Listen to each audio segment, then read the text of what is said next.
Bismillah, Assalamu alaikum wa rahmatullahi wa barakatuh. Welcome back to the Dadhood podcast. Today is going to be, alhamdulillah, a special episode. All episodes are special, alhamdulillah. But we have our brother Ramiz Ibrahim with us. Ramiz, we met. How did we meet?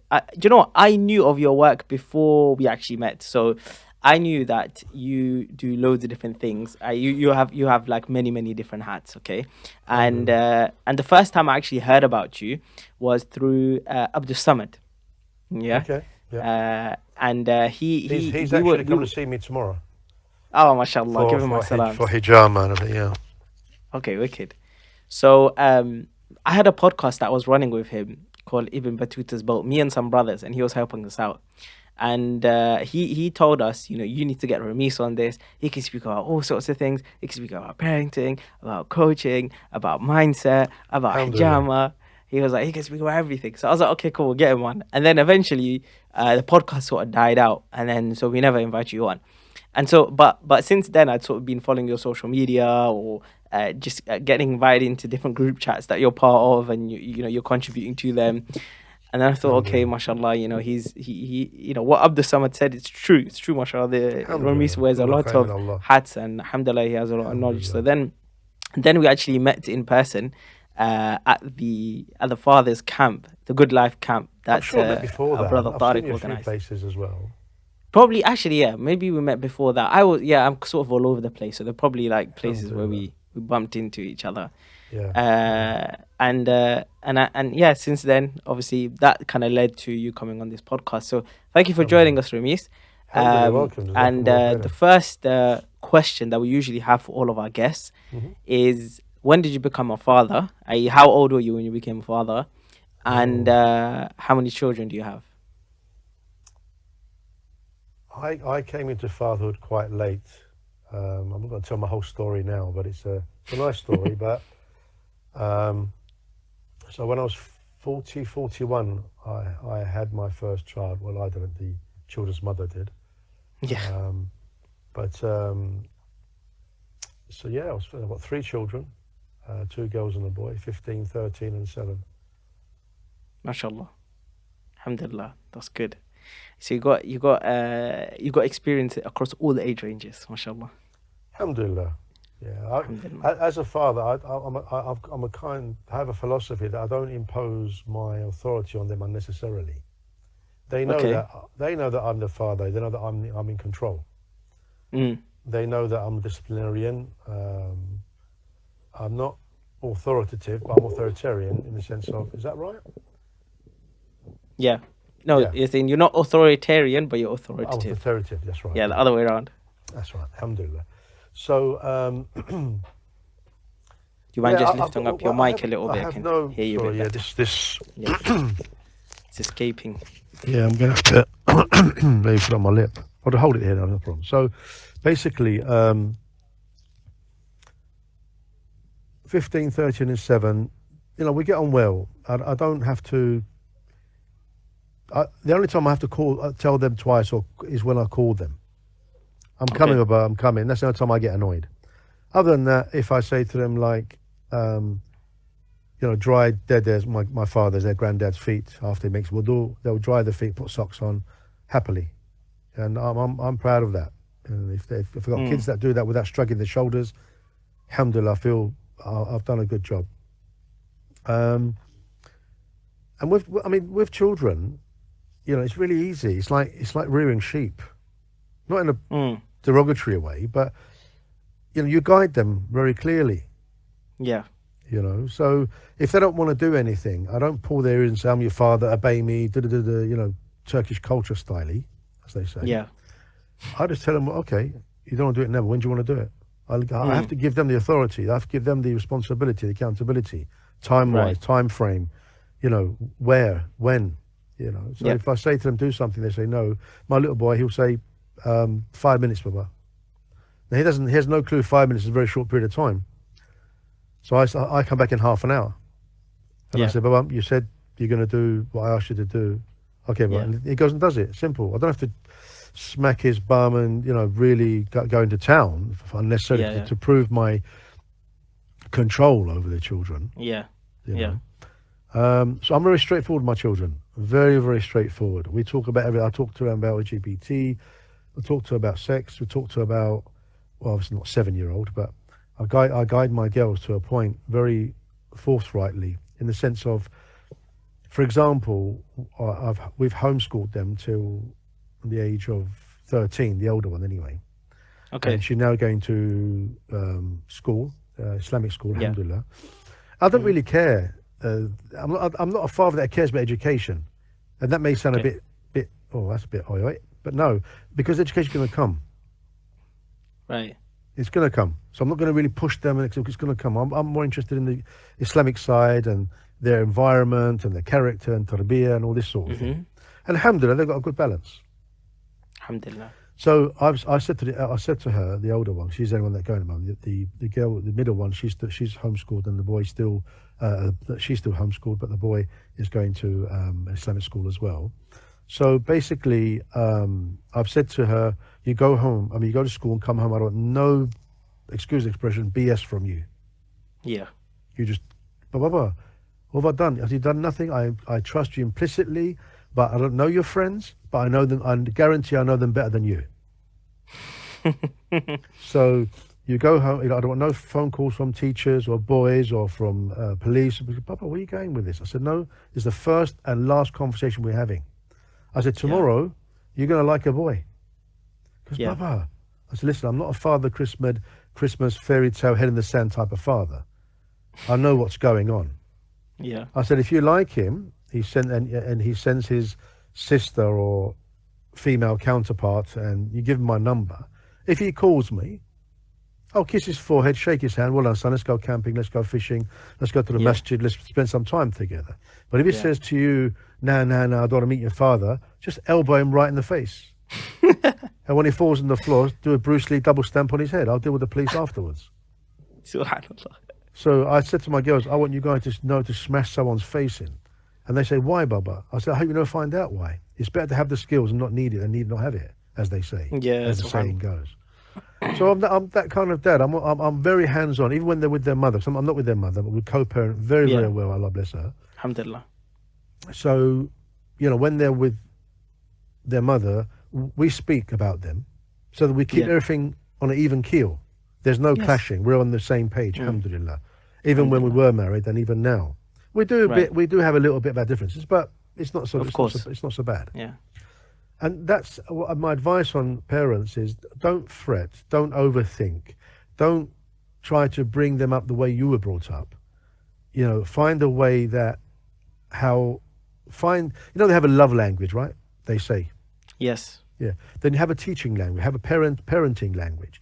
What does that work? Right. It may what works for one set of parents may not work for another set of parents, because they're brought up differently, character differences, their education is different, the way they see the world is different. They may not have the confidence, the emotional intelligence, which is very, very important, how to bring up their children in that sense. Yeah. So there's always a panic, there's always an anxiety, there's always and when they haven't got that seeming control over their children in a very respectful way, then their ego comes out. Yeah. Their parents get what they want, but they leave the kids with resentment and anger. And that will come out later on. Allah. You've opened up this podcast with a lot, alhamdulillah. There's quite a lot that I want to break down from here. No problem. So I think the first thing is, you mentioned how your children take care of your father, their grandfather, right? So I want to ask firstly, what impact did your father have on you in the way that you now parent?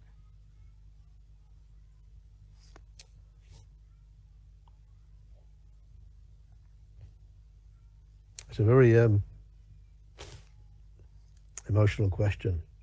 Subhanallah. when Only if I you're say, when I say comfortable that speaking about it. No, alhamdulillah. When I say that my children take care of my father and my mother, but they both want their socks on. I mean, I do it as well, alhamdulillah, we all do it. But in the house that I'm living with, my dad, it's just me, my mum and my dad. Yeah. I've got a younger brother as well. He's 40. When I was a younger brother. I'm the oldest of 5.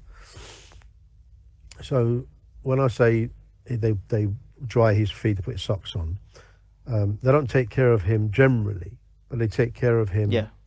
You know, those bits and pieces. I don't try to push my kids to do too much. So one day I asked the elder one to dry my father's feet and put his socks on, because he only does it. He only washes his feet a mug at a time, and he has his socks on all the time because he makes time. He's an 80-year-old man.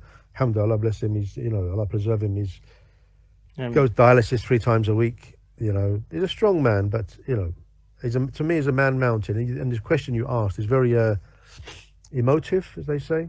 Mm. You know, when I was looking back now, growing up in my 20s and 30s, I had a lot of resentment of my parents because of the way I was brought up. My Turkish separate family, there was a lot of control, a lot of beats. In my I'm I'm second generation, so mum and dad's first generation. So you know, we grew up in a cafe, lived upstairs, dad in the back kitchen, mum in the front. You know, we would if there was anything as original EastEnders, it was us. It was a Mayflower calf. We should have called BBC and said, look, we've got a very good project film for it here. Yeah, that drama that the customers were subjected to, they loved it. It didn't matter to them. We had customers coming nearly every day for 25 years. Wow. So my uncles and my granddads and my grandmothers and aunties were mum and dad's customers, really. Mm. So as well as my relative grandparents. But well, my dad was. I think my work ethics. I'm a hard grafter. There's no messing around with that. I'm not a lazy person. So my father, you know, I always saw him work hard, and then he'd come upstairs, and about 8 o'clock he would say, "Anyone hungry?" He would go downstairs, make toast, boiled eggs, halloumi cheese, you know, zaytun, you know, olives and jam and lots of. In them days, we never had, you know, 25 years in the same kitchen, mum and dad, same calf, and we only ever had 2 paraffin heaters, and we never had double glazing or central heating for 20 years. Wow. So when it snowed, freezing. Kids don't know these days how lucky they are, subhanallah. So from the age of 9, well, actually 8 going on 9, my brother 6 going on 7, we had a younger brother at the time, he was 1. You know, mum would say on a Saturday, take all the clothes to the laundrette opposite the shop. This was in Forest Gate. Yeah. Wash them, dry them, fold them, put the clothes away, put our clothes on our bed. Then we'd have to hoover upstairs, clean upstairs, kitchen, bathroom, everything else. They have to go downstairs after, peel potatoes, butter bread, fill up the sauce pots and salt and pepper. So I grew up very quickly in responsibility. Right. And when my father bought that, what they call a tumbler, is it a tumbler? Potato tumbler. Okay. Peeled potatoes. I kissed that machine. Yeah. I kissed that machine. I mean, so I grew up with good. Well, my mum was a strong. She's still strong. My mum's like a sergeant major, definitely. MashaAllah. So that's probably why I've got a strong character and I have good work ethics, and I push it onto my kids and anybody else that feels a bit lazy. Yeah. You know, with all due respect, a lot of Asian brothers that I know, I think third or fourth generation, I'm not sure how they are, but I know that my generation, they expect their wives to be like their mums, everything for them. They can't even make toast. Yeah. Yeah. With all due respect, you know. So my father's discipline was, after my mum couldn't get what she wanted after beating us, because we got desensitized to it. Yeah. You know, you're talking about Turkish rolling pins, which is like half the size of a broomstick. You're talking about ironing boards. You're talking whatever mum could grab her hands on. So, and my father only hit me 3 times in his life, and that was enough. Not because it hurt. Yes. I just didn't want to upset my father. Mm-hmm. You know? Yeah. So the impact, I think, I mean, I had resentment until I read the hadith where the Prophet ﷺ said that even if your parents are oppressive to you, yeah, And I just broke down when I heard that. Mm. And yeah, and now I've seen them. I made dua to Allah subhanahu wa ta'ala for a long time. Allah, let me worship you through my parents, and look where I am for the last 6 years. Because I wasn't really around in my 20s. Mm.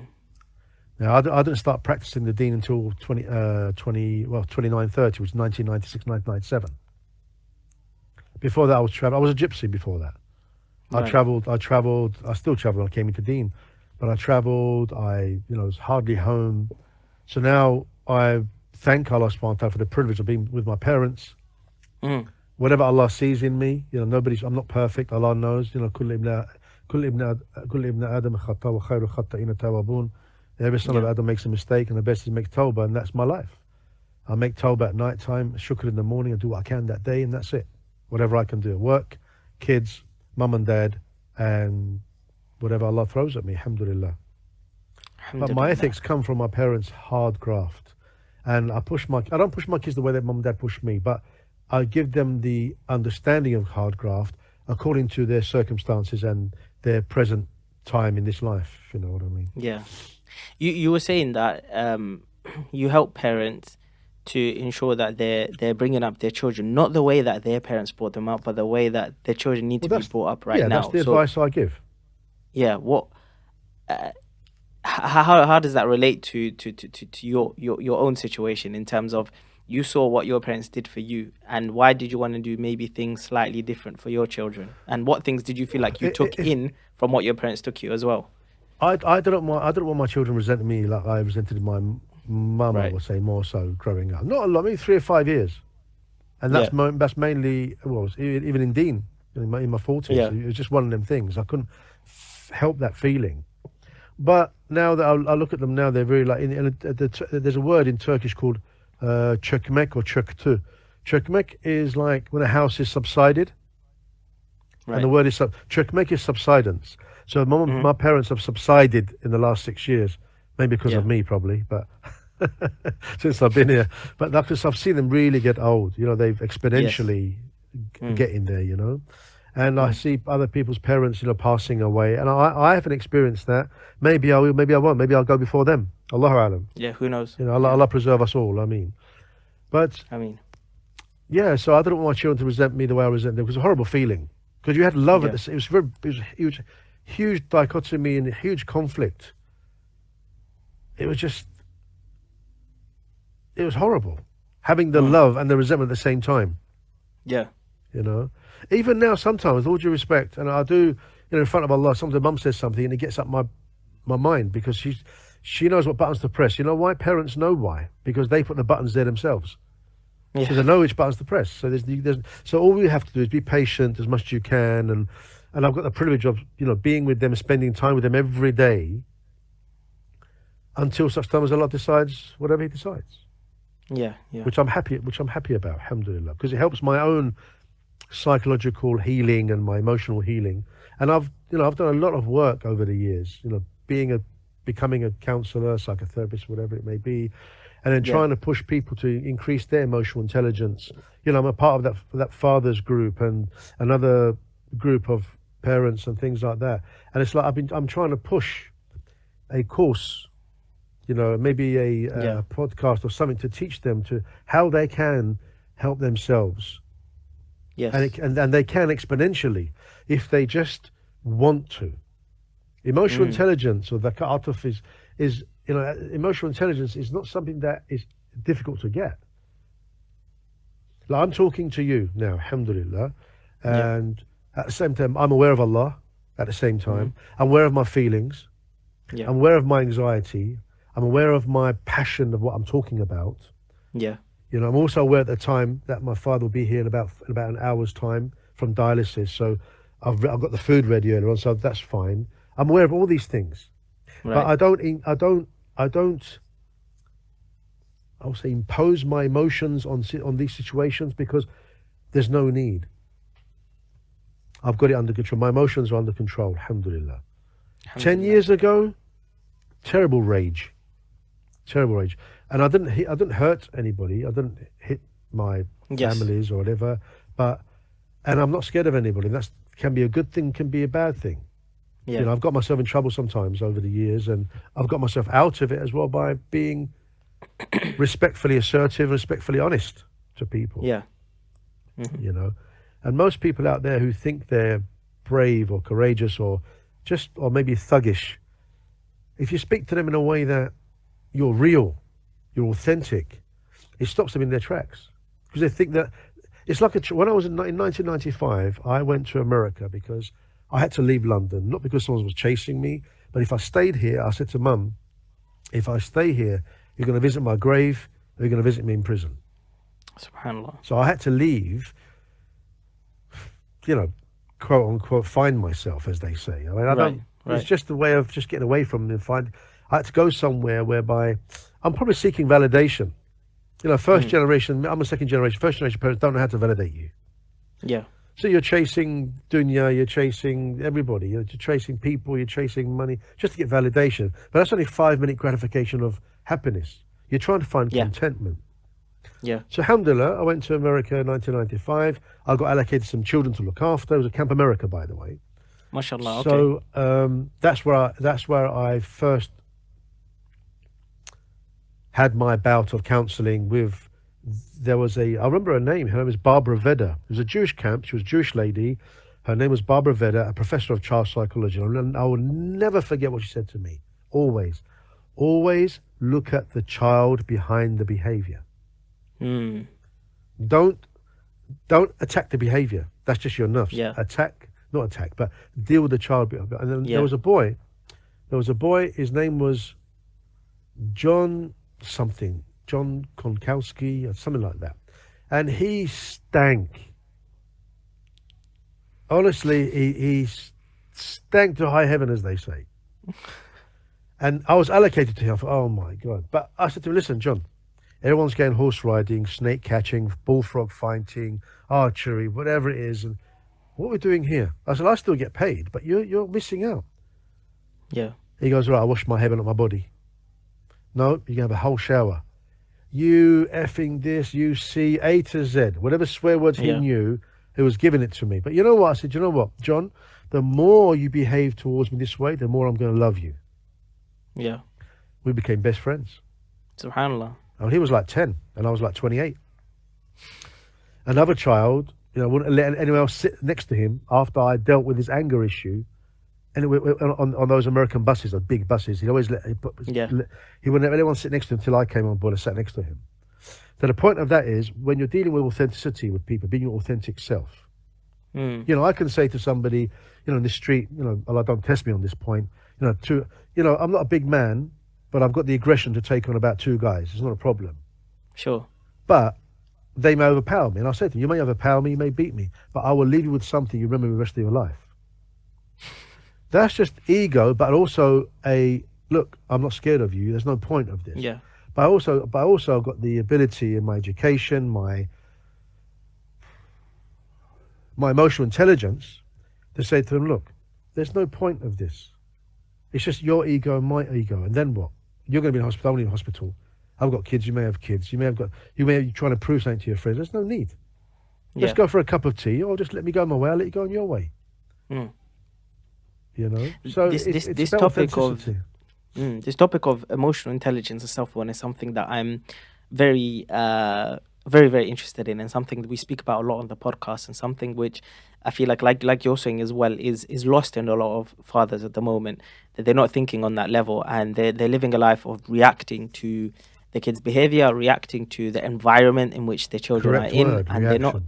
they're not being proactive, and they're not thinking through things, and it's causing problems when it comes to their parenting and also their relationship with their spouse as well. And that's something that, one of the reasons why I wanted to start off a podcast like this, where we can talk to other fathers, is so, a father who's listening to this, you can take a moment just to think from somebody else's perspective on and how that might apply to your life, rather than continuing to live through your parenting in the same mode, in the same way that things are always happening. And I think it was quite interesting what you said earlier, again, going back to where you open up the podcast. You said that your children, you show them authority without being authoritative. That comes from a high level of emotional intelligence. So how do you really get to that state where your kids respect your authority, but you don't have to slam it down? That's a good question, Bay.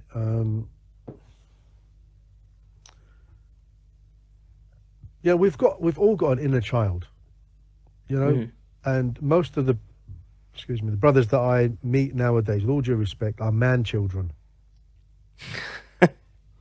And well, I say that with all, well, I say that from a good place. I say that with love, and I'm saying that so they can say, "Well, how do I change, brother? How do I become the man that I want to be?" You know, when I was in my 20s, I used to admire real men, and I was like, I want to be like that. But I was never given the opportunity for my inner self, my inner man, to come out. So my inner Yeah, self yeah. stayed a child. Hence the rage, hence the egos, hence validation, whatever it may be. So I brought myself to a point now in my life that I'm I'm complacent in my contentment. Nothing matters except Allah subhanahu wa ta'ala. Your journey is to Allah subhanahu wa ta'ala. Wife, no wife, husband, no husband, money, no money, friends, no friends, mum and dad, no mum and dad, house, no house, whatever. Focus. Mm. If you want to bring somebody into your life, Yeah, fine. If they start dragging you back, you organize it. Say, no, that's not going to happen. You're going to follow me. I'm not going to yeah, come back. Or you're going to yeah. leave. Mm. So it's about trusting yourself. No need to trust the other person. Yeah, You want to do something behind my back, there's Allah. If I find out, you're gone. You know, I'm not perfect. I've done some things I'm not proud of. yeah. But it's a working process, and it's a result in progress. And I've become the person that I've basically started liking myself. Mm. So the trust has to be in you. You have to be your rajul. You have to be your mard. You know, you have to be that man that you're willing to walk away. You're saying the first step here is actually looking at yourself, your own behaviors, the It's way that you all carry about it's yourself all about before self. looking at, yeah, before looking Absolutely. at your children and how am I gonna get them to give me this respect and this authority. Look at yourself first. That's first step. Yeah. You look at myself. Mm. How they don't understand emotions as yet but they feel them. Yes. So you Right. got to. So when a child's having a tantrum, in my day it was like clip round the head. I'll give you something to cry about. As it's a cliche, isn't it? Yeah. But I always been my children specific. I'm not saying my kids are perfect by all means. Allahumma barik lahum. I But mean, it's like they're my test project in the sense of I see myself in them. yes. Yes. So when my children have a tantrum, I say, look, whatever you're feeling, it could be disappointment, while you're feeling anger, you're upset, you didn't get what you want. Um, let's put it this way: when my boy is 7 now, but when he was like 3 or 4, same as my girls are 3 or 4, they fall over and then scrape their knees. Say, I say, get up, you're not dead. When it comes to physical resilience, I Yeah. was a bit harsh on that. Mm. When it comes to emotional, I say to them, look, tell what you're feeling so I can help you with it. I try and Yeah. Yeah. guide them through the pain. It's all pain Yeah. because I went through pain. Even in my 40s, the anger, I used to, in my 40s, living with my first family, I used to change wardrobes and kitchen units probably every 2 or 3 months. Subhanallah. Literally. I'm not ashamed to say it because I know that a lot of people Mm. go through the same thing. And how Mm. I overcome that is I put my beast away. I don't have to impress anybody. Right. Ramiz, you don't have to impress anybody anymore. Nobody cares. So I've learned to put my beast away and allow me to peek into the reality of my own self, to take Mm. accountability. Yeah. And I've learned a hell of a lot from my children about my own self. Yeah. They become a And mirror into yeah, exactly. your So inner self. I look at my eldest, sometimes a bit controlling. I think, Mm. she's taken on board my character, and the middle one's taken on board the character of a mother. So what I do Subhanallah. now, Yeah. I talk to my older one. I say to her, listen, you can't be controlling all the time. Recognize that. So it's Mm. good for her to recognize it now, so she can exponentially change. Doesn't have to wait till my age, 56, to change. Yes.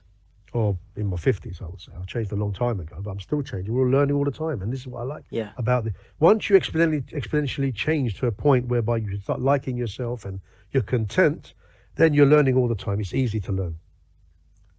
It's like I look at a couple may come to me for counseling. They're very young, 25, sometimes 21, 22, just got married. Brother, give us some good advice. I say, are you ready to hear it? They say, yes. I say, everything that you're going to go through the arguments the next 10 years don't matter. I'll tell you now, 99% of things you are going to argue about is going to be stupid. So to reduce that, for 2 years, have no children, enjoy each other's time, enjoy each other's bodies, get physical, because we're living in a, 50, 60 years ago, you get married, have children, get with the program. Yes. I don't know how old you are. Don't tell me, brother. But our first generation, mum and dads, they were, I thought, how do they stay together? But they stay together because they got the program. That was the program. Yeah, yeah. But these days, when a couple get married young, they have children, it's an issue. Yeah, yeah. Or feminism and this, she may leave with a kid, whatever. So 2 years, spend 2 years, bring a foundation, enjoy each other's bodies physically, go traveling together, cook together, do things together. So that when, emotional and physical intimacy these days are far more important than it was in our first generation. So important. Only a few brothers are talking about it. Yeah. I'm afraid to talk about it because you've got a lot of people a lot of Muslims, 90% are very self-righteous. Yeah. Nobody's perfect. I've made mistakes. May Allah forgive me. And I ask people to forgive me who I've hurt and they've hurt me. I've got no resentment for anybody. That's all. Yeah. So they may say, oh, look, mad mullah, pervert, this and that. But people are not talking about real things. They're not talking about the reality of what's happening now. So I always say that enjoy each other 2 years. So when you're giving each other a lot of emotional and physical intimacy, him leaving his socks around, she leaving the jam jar open or the ketchup bottle open, you're not going to argue about it. Like you argue about now for no reason. Because you're physically and emotionally intimate and you're fulfilled. It's the hierarchy of value.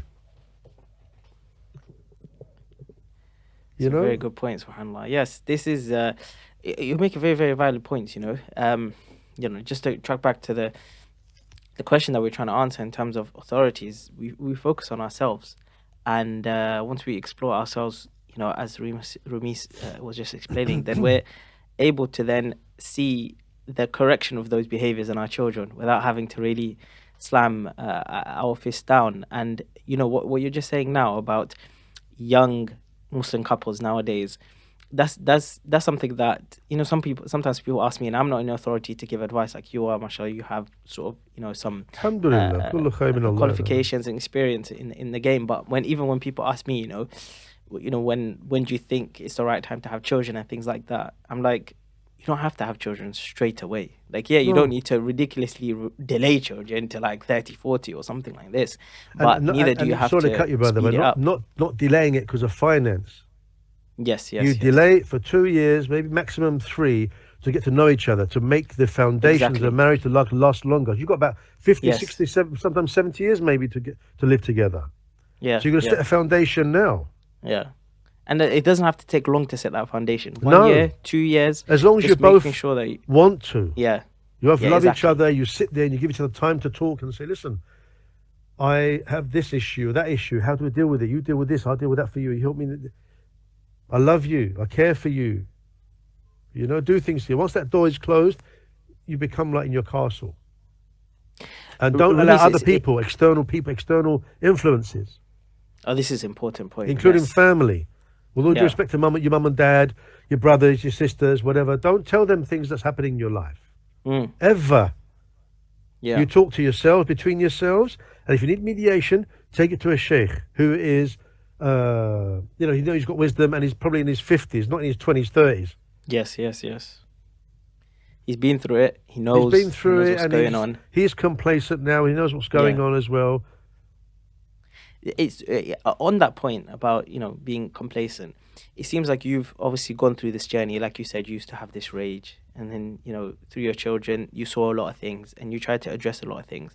So I'm guessing the way that you saw parenting and being a father when you first became a father is very different to how you see it now. How would you compare the two?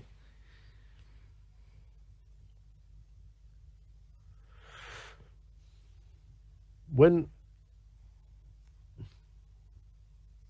subhanAllah, I mean, when I had my children, well, I didn't, but you know what I Yeah.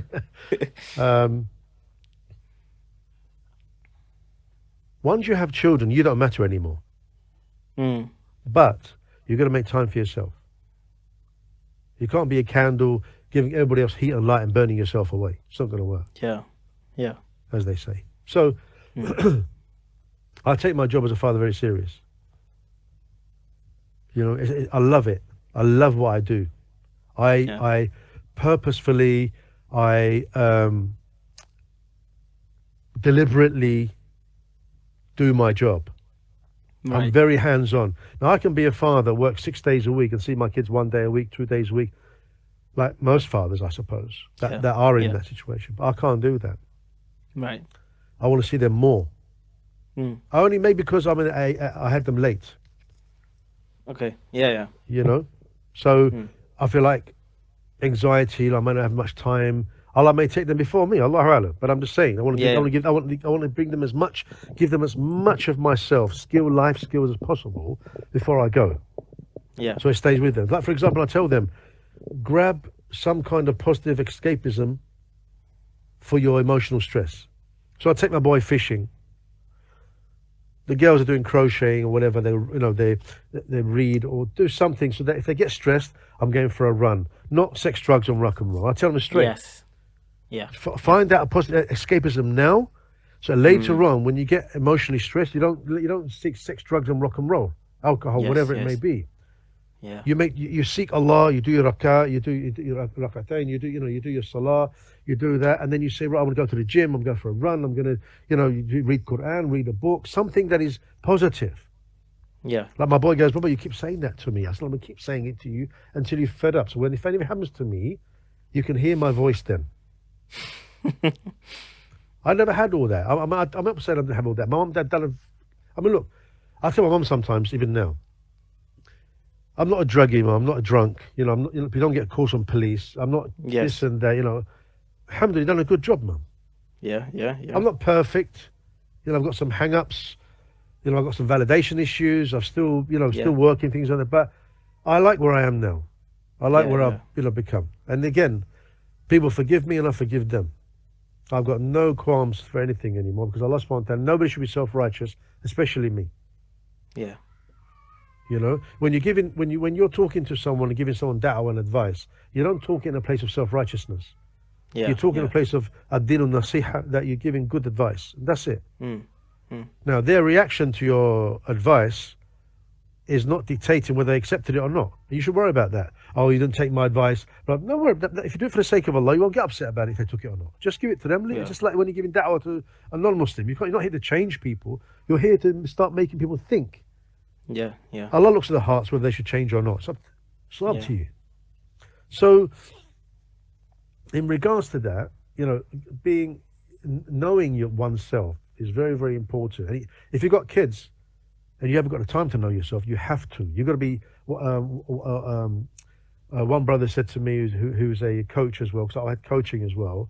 You've got to invest in yourself. You have to invest Yeah. in yourself. Yeah. So don't drink, you don't smoke. So you might just do courses, pay other coaches to coach you, even though you're a coach. Yeah. Yeah. So he said to me that you've got to be sometimes selfishly unselfish. Very interesting. And don't be put off and don't be hurt or upset or change your mind or your abilities because someone else trying to make you feel guilty. Yeah. So with your kids, when you got your kids, spend time with them, get them out the concrete. Whenever I see my kids, they're on the tablet doing this. I say, how long are you playing Roblox? He goes, about half an Yeah. hour, 40 minutes. I said, right, get off that now. Go in the garden and get muddy. Get out of there. Go and collect some worms for fishing. So or we go there's for a hike, we go for a walk or whatever. Yeah, there's a bit of a balance there in the household with yourself that you make sure that if they're doing screen time this long, you have to get out as well at the same time. More so timed outside. Yeah. More time, yeah. Obviously, Yeah. summertime is much more. It's much easier than it is winter time. But we Mm, still of go. I course. took my boy fishing a couple of weeks ago. He was freezing. We got there about Fajr time. Well, sorry, pre-Fajr, then left. But we have been fishing where we've gone on pre-Fajr there, and you're just shaking like a leaf. And Subhanallah. he was saying, "Baba, it's cold." I said, "Bob, this is fishing in winter. You wanted to come? We spend a couple of hours. I want it to become strong, be resilient, take the cold. It's fine. Mm, You can do it because it helps him in everything in life. When difficulties yeah, come, he'll become a bit resilient towards it of course. Yeah, and patient. But if they're like, yeah. "You're cold, Baba, come on, let's get you warm." Yeah. You know, you're hungry. Oh, let's just feed you. Let's They're, do this. they're always gonna expect the Yeah. comfort. Always gonna I try. expect the response. Absolutely, I try not to fix things for my children. I let them try and fix themselves. If they can't, then I help. Okay, yeah, there's a good approach, alhamdulillah. For fathers, right, becoming self-aware, like we're talking, uh, you went on your own journey, and I'm also on my own journey of exploring that. So, how do we tell other fathers where to start that journey from? Like, how do you realize, okay, I need to maybe have some healing from whatever I'm suffering from, or the behaviors or the mode that I'm stuck in. I need to get out of that, and I need to really address it and become self-aware. How do you Being with start that brothers who have process? already whoever already been through that journey. Mm, You know, hanging around brothers that have been through that journey. Not hanging around brothers who, whenever they meet, want to talk about is food and second wives. It's fine. They can do that. It's not a problem. mm, But whenever I'm with brothers and they talk about this and that, I hardly mix with anybody anymore. If I yeah, do, it's got to be, you know, beneficial. yeah, yeah. And that's not being that's not being potentially humble. You know, it's just Mm, that's how I've grown. yeah, And if I meet brothers that talk about that after more than half an hour, I said, brothers, you know what? With all due respect, you know, talk about something else because you know that you're never going to do it. You're never going to do it. yeah, They go, brother, you've done it. Yeah, I've done it. And if you want help with it, I'll help you to deal with the emotional side of things and all that sort yeah, of thing. But you're talking like children in a playground talking about how many marbles you're going to get, and it doesn't compute. Maybe I'm too old. I don't know. Or brothers yeah, that sit in a group and say, "Oh, you muppet, you idiot." I don't like things like that. yeah, yeah, Or the worst is when you win brothers, you know, about 4 or 5, 6, 7, 8 brothers, whatever it is. One brother has to go. I'll leave him. He's under the thumb. yeah. Yeah, You're shaitan, man. He's gonna go home now, have a go at his wife for giving him a time frame because he did it out of respect. I remember yes, yes, there's a film called It Man, you know, with Donnie Yen. yeah, yeah, And in yeah, the yeah, beginning, the country bumpkin said, "Oh, yeah, you're controlled by." He goes, "No, just mutual respect." You know, and now he's going to go home and have a go at her, and it's going to cause problems. yeah. The brother Subhanallah. comes. Look, we're all men, not children. If a brother comes for 5 minutes, he has to leave. Jazakallah khair, bro. See you soon, bro. Give my salam to your family. Hope everything's well. If you need anything, let me know. End of story. We're men. Yeah, yeah, Not yeah, we're not. You know, oh, leave him. He's under the thumb. He's under the skirt. Who are you talking? If you tell me that, I will slap you silly. yeah, Who are you talking to? So there's this. You've got to keep away from people, and I don't mean in a horrible way. Like, don't keep with the jama'ah. You yeah, keep with yeah, the yeah, jama'ah that read Quran and talk about yeah, world, you know, fiqh al-waqi and worldly things, yeah, yeah. worldly matters, things like that. But brothers that talk about baseline things. Yes, I did yes. it. I did. We all did it because we all have Yeah, yeah, yeah. baseline. Of We all course. have baseline needs. You Yeah, know, and because it's there, yeah, why not? That's mm. that's the mentality, isn't it? Yeah, yeah, yeah. So Of course. so first of all, keep contact with brothers that are stronger than you.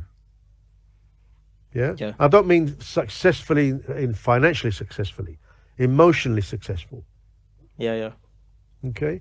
2, start developing your own weekly self-development time, whether it be like mm. you go to counseling, coaching, read some books, watch some videos on self-development, understand emotional intelligence is so important because the scientists found that long time ago the heart has over 40,000 neurons, Subhanallah. so it Yeah. thinks and feels, accepts and rejects. Mm, mm, And you get a lot of mm. people saying this: I don't feel that's right.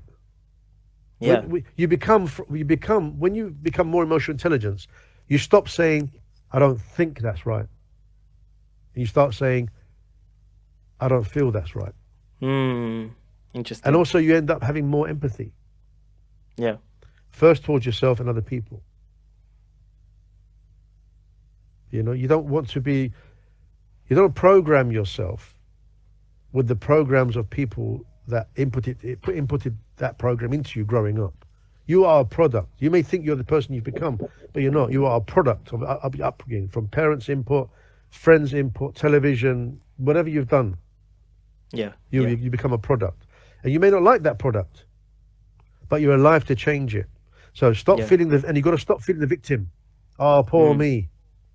You grab the bull by its horns and do what needs to be done. Yeah. Oh, brother, I've got to lose some weight. Well, stop eating, get to the gym, fast. And yeah, but fasting is difficult and gym is expensive.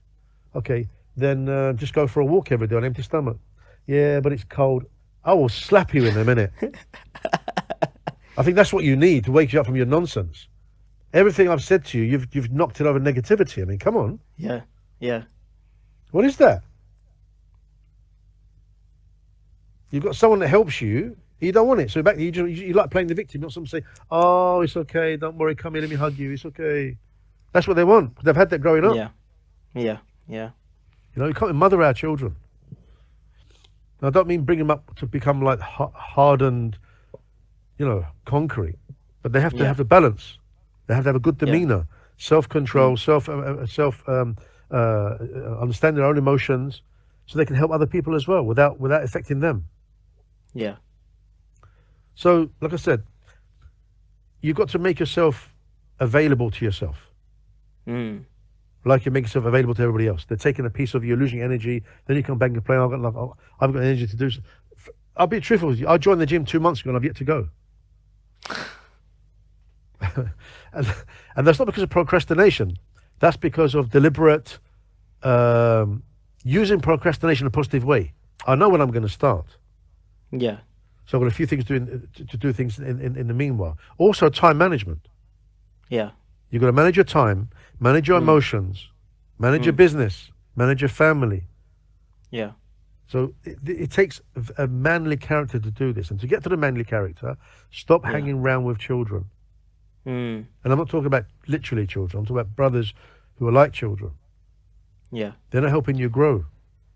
I think these like a couple of points that you brought in are really, really good. One is, definitely changing your environment, making sure that you're, subhanAllah, just today, so I was teaching at a madrasa that I teach on weekends. I was speaking to like teenage boys, like, 14, 15.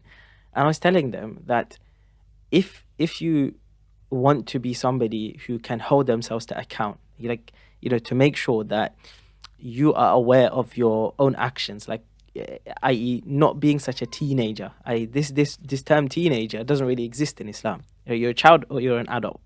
And when you're an adult, that means you're accountable to yourself. But a teenager is this concept that you're not responsible for things. You're just going through these changes, and whatever you do, that's what it is. Absolutely. So trying to get them out of this mindset that you don't treat yourself as a teenager, you treat yourself as a man now. You're responsible for your own actions. My boy's And if 7. you I really try and want treat him to- like he's a man already.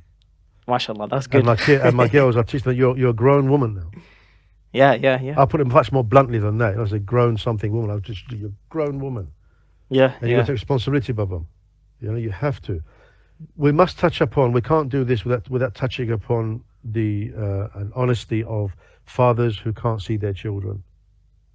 Yeah, I want to get to that point, definitely. Just finishing this off. Yeah. So I was telling them, you have to get out of this mindset of being a teenager, and in order to really hold yourself to account. Because if you're going to continue feeling like you're a teenager and not a man, you're never going to hold yourself to account until you come to the day of judgment and your hands speak for you, your feet speak for you, your eyes speak for you, right? Yeah. So take yourself to account. And the first step to taking yourself to account is that you change your environment, because if they're spending all this time watching all these YouTubers, that are doing crazy things, pranks, crushes, Stupidness, talking, flirting, all this stupidness, and you're spending so much time doing that. That's become your influence. That's become your friends, and your real life friends are also watching the same thing. So you're all influenced by the same thing. But if you There's no start spending growth. some time, no growth, And if you spend some time just looking at some of the heroes of Islam, even just contemporary ones, people that we have alive today, or just people, very immediate in the past, Malcolm X, or further in the past, the Sahaba, or maybe somewhere in between, Salahuddin, any sort of figures that you can get your head around, you can read about them, you can watch some documentaries or movies about them. You start replacing the time that you're spending watching these guys, those people start to become your role model, and you realize how much of a man you can actually be and how much you need Yeah, to hold yourself to account. So definitely changing your environment will help you become that self-aware, because you realize you have to take yourself to account now. And then absolutely. spending time, like a lot of fathers, because obviously they have the responsibility of going to work, and then when they get back they have to spend time with their children and their wife. It just becomes a cycle of work, children, wife, maybe masjid here and there, and it just keeps going on like that for a lot of fathers. But if Yeah, you need to deliberately put into your calendar, this is a time that I spend on myself. That's protected yeah, time. yeah. I'm going to spend that time to learn about myself, to reflect upon myself, to do, like you said, some courses, get a coach, chat to someone. Even if it's just going to be you secluding yourself from your family so you can spend time praying, reflecting, making dua, Quran. If it's just that, or if it's more than that and you're able to take in some studies, every father needs that time, because like you said, you need to recharge. You can't just be giving your light out everywhere. How Absolutely. you going to expect to be a good father, be a good spouse, if you're not going to give time to yourself? So these two are No. are really important, Ramiz, and Jazakallah khair for bringing those points up. So yeah, Alhamdulillah. I did want to ask you about this, because you said that you're no longer obviously living with the mother of your children. There must be a period of time where, alhamdulillah, you said that it's quite good at the moment in terms of sharing, co-parenting and things like that. But naturally, in that circumstance of divorce and split and having children involved, and I have that situation in my family in terms of my father not being around. I understand that, alhamdulillah, you got to a stage where you're able to do it well, or well enough. But there must have been periods where it was difficult, where maybe you couldn't see the children, or you Initially, guys couldn't co-parent in the best way. So no, what was your experience? yeah, And there was never a time I couldn't see the kids. okay, alhamdulillah. Not once. That we Nipped the in the only bud clash we early. had was because of our own resentment for each other at the time, Mm, during the okay. divorce and after the divorce and things like that. Trying to get a balance of still feeling the effects of a divorce and trying to get the program with the kids and trying to adjust to the situation emotionally as well and everything. So I don't know. I just put myself away for the sake of the kids. As soon as the divorce happened, I put myself away. Just Mm, concentrate on the kids because they were young. yeah, yeah. I couldn't. I remember my middle daughter. She was at the time she was 7, Mm. and she came down the stairs. And look at her authority. She goes, "Baba, we need to talk." Which 7-year-old does that? MashaAllah. So I went upstairs. We sat down. She took my hand. And she goes, "Baba, I know you and Mum are not together. Alhamdulillah. And I know you both love us. But what I'm worried about," she said, exactly what she said, "I'm worried it may affect me later on." A Mm, 7-year-old. wow. And I thought, you're going to be all right. I If don't you're know saying how, something like that. because my kids have been given the emotional intelligence theme method from a young age. Right, right, right. I've Mm, never, there's never been a point where I don't push them to take accountability, responsibility, and, they're teenagers, 15 and 13, but they don't act like teenage 15 and 13, giggly like silly Sarahs, as they say. yeah. If you spoke to them, it's like speaking to, I don't know, a 30-year-old, I suppose. Very, very mature. Doesn't mean they don't enjoy their age or they don't enjoy their time, but I always tell them, look, you know, the Jewish, in the Jewish culture, when they're 13, men have a bar mitzvah, you become a man. You take over the business with your father's guidance. Yeah. And they do it. In our Mm, culture, you got 30, 40, 50-year-olds sitting there playing games all day long, exactly. Xbox and whatever it may be. Yeah. And this is a problem. This is a problem. This is a big issue. I know brothers. We're talking generally about fathers who can see their children, and I'm sure and I know because I'm in a group with brothers who are having a hard time dealing with not seeing their children. And we're living in a time where these women, and to be honest with you, this is a satanic, cultish attitude that our sisters have. Yeah. They get divorced, and because they've got an ability, because they've outside influences. So the Yeah. shaitan can't get to you. Shaitan will use somebody else to get to you. Claim, cry out domestic violence, take the kids from him, this, that, and that. The only people that benefit from this kind of situation are the lawyers, and the only people that suffer are the children. After it's all said and done, you're going to sit there and think, what the hell just happened? Because you're not in control of yourself. You are programmed by the system, and you become a shaitan or a shaitana. But it's mostly women who don't let the children see their father. I don't know. I've never heard of a man not allowing the father to see the father. I've never heard of a father not allowing their children to see the mother. Yeah. I'm sure it's happened. I'm sure it's there, but it's minute. In comparison. In comparison, minute. And this is shaitan. These are female devils that do this kind of thing. You're breaking up family ties. Are you not fear of Allah? SubhanAllah. We've all got our iman goes up and down. We've all got our issues. We've got all our ways of sinning and whatever it may be. However, the children will suffer. Can you not see that? Parental alienation. You're using the child. Munchausen syndrome, where you're pretending the child is sick, or pretend that to get sympathy from someone. You're lying for emotionally for your children and all that to get. I mean, come on, what are you doing? Yeah. The child's going to grow up and resent you.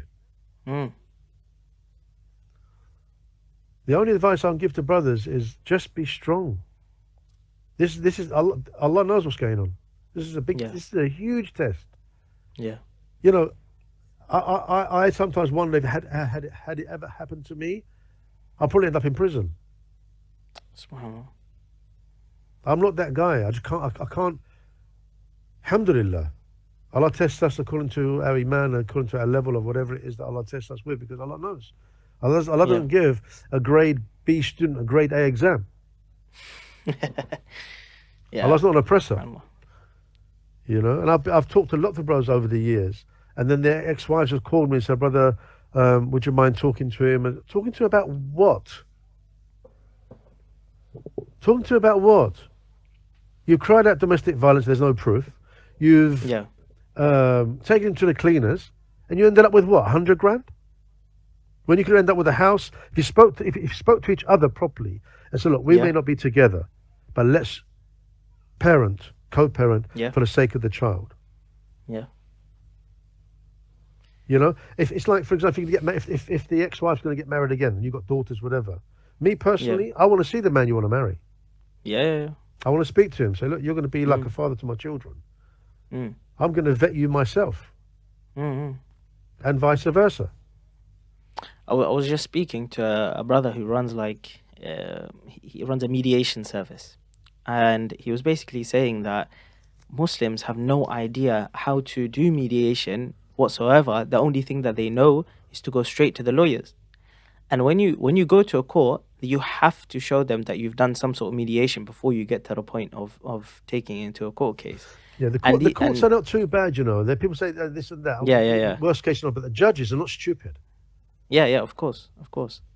And he was basically saying, look, so many people, once they actually use mediation properly, they find that whatever settlement they agree upon is way better than anything they could have done if they got lawyers involved. Absolutely. And both parties are always much happier because when it comes. It's all about the children at the end of the day. Yeah.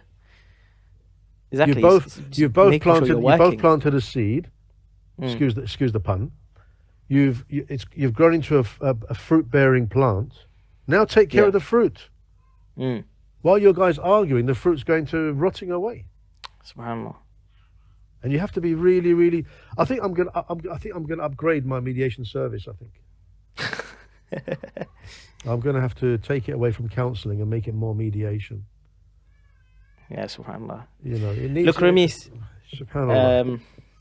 This was amazing. We've got Maghrib coming up. That's why I'm just trying to wrap it up, inshallah. No problem. And I think definitely we need to have you on again, because we mashallah touched on so many topics, but with very little time. Each thing could have been a podcast in it of itself, right? The Well, we can do this as an self-awareness, introduction, the inshallah, and then we can pick mediation, out everything. Yes, a pointer from this, and then make it into a whole show. inshallah. Subject matter. Inshallah. Inshallah. Let's do Shoaib, something, inshallah. brother, Definitely. We'll speak offline, inshallah. No problem, inshallah. Jazakallah khair, Shoaib. Take care of yourself. Assalamu alaikum. Thank you for coming on, Ramiz. Really appreciate it. Barakallah Barakallah feekum. feekum.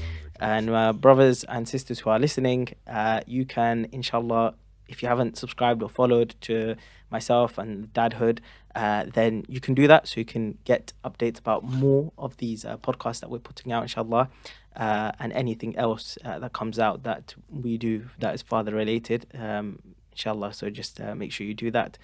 Jazakallah khair. Assalamu alaikum wa rahmatullahi wa barakatuh.